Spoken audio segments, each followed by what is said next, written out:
Hyperdrive MTG. What's up, ladies and gentlemen? Hyperdrive MTG here. I'm your host, Austin. And today, I got an Edgar Markov list with a 90% win rate in most playgroups it's played in, donated by my playgroup friend, who wants me to show it to you guys on his behalf. Without any further ado, let's get right into it. So a bit of background about this deck list. This is a personal deck of a friend of mine who I've been playing with since about 2013. He's a very good friend of mine, and he only plays Edgar Markov, occasionally plays other deck lists, but his main jam is playing Edgar Markov, and he's put a lot of time and thought into this deck list. Therefore, he wants me to showcase it for you guys so that you can raise awareness about Edgar Markov itself and how to build it successfully. I think it should be noted that this deck is very resilient and flexible. It has many lines of attacks, which is why it's doing so well in these playgroups. My friend wanted it to be really clear that attacking and aggroing down your opponents is your last resort in this deck. He designed the list so that it has a lot of non-combat wins. The theme of the deck was to be as vampire-esque as possible, literally sucking the life out of your opponents as the game goes on. I want it also to be noted that my playgroup plays a lot of really big games. This deck has carried and killed tables easily of 6 people or more. My friend has also managed to win these games without infinite combos, but with the assistance of really strong synergies. First up, let's talk about the commander itself, Edgar Markov.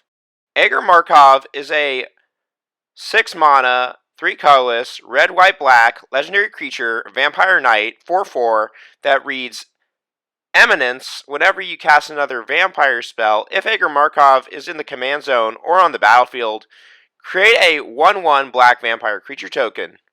He has first strike and haste, and he also reads whenever Edgar Markov attacks, put a 1/1 counter on each vampire you control.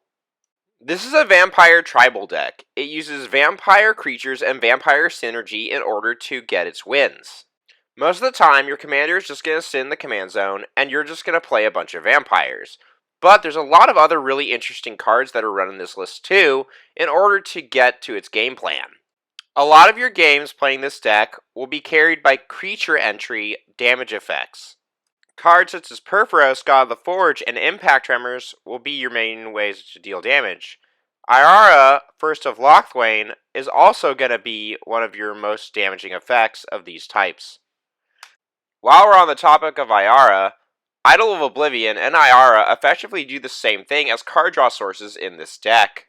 Some other easy synergy wins are using Felissa, Fang of Silverquill, or Alenda of the Dusk Rose, with sack outlets such as Goblin Bombardment and Phyrexian Altar, and comboing them with Zulborg Cutthroat and Cruel Celebrant to deal lots of damage and drain people for a lot of life. It should also be noted that Felissa has really good 1/1 counter synergy with your deck. Cordial Vampire and your commander Edgar Markov allow you to do burst damage really quickly when you have sack outlets and Blood Urge effects stacked together. Creature entry and creature sacking is usually going to win you games, but there's a lot of value you can do as well. One of the coolest ways I've seen this deck win is getting value off of Bolas' Citadel. Using Necropotence and Bolas' Citadel together essentially lets you play your whole deck if you have life gain and sack effects out. You basically net enough life to play your entire deck and just win the game straight off the bat. It's not infinite, it's just based on your life total.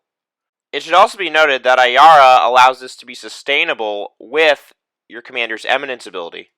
My friend calls this one the Callistra Cannon. It basically lets you kill one person by sacking a bunch of tokens and killing somebody.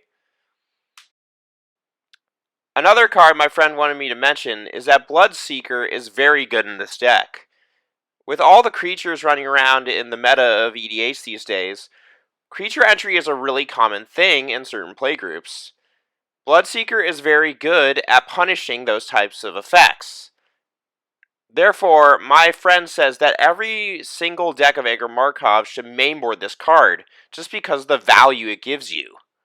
One of the common mistakes that Edgar Markov players make is not having ways to get around board wipes. My friend's list has a lot of ways to deal with board wipes, but the main one that he uses a lot is Teferi's Protection.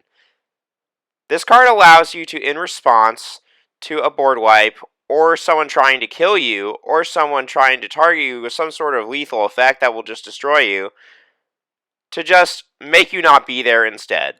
It's very handy. To punish graveyard strategies, my friend also runs Kalitas, Trader of Get.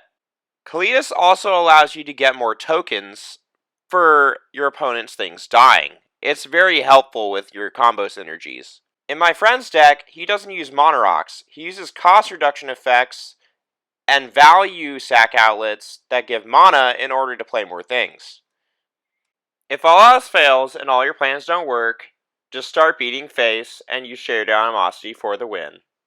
Ladies and gentlemen, that's the deck.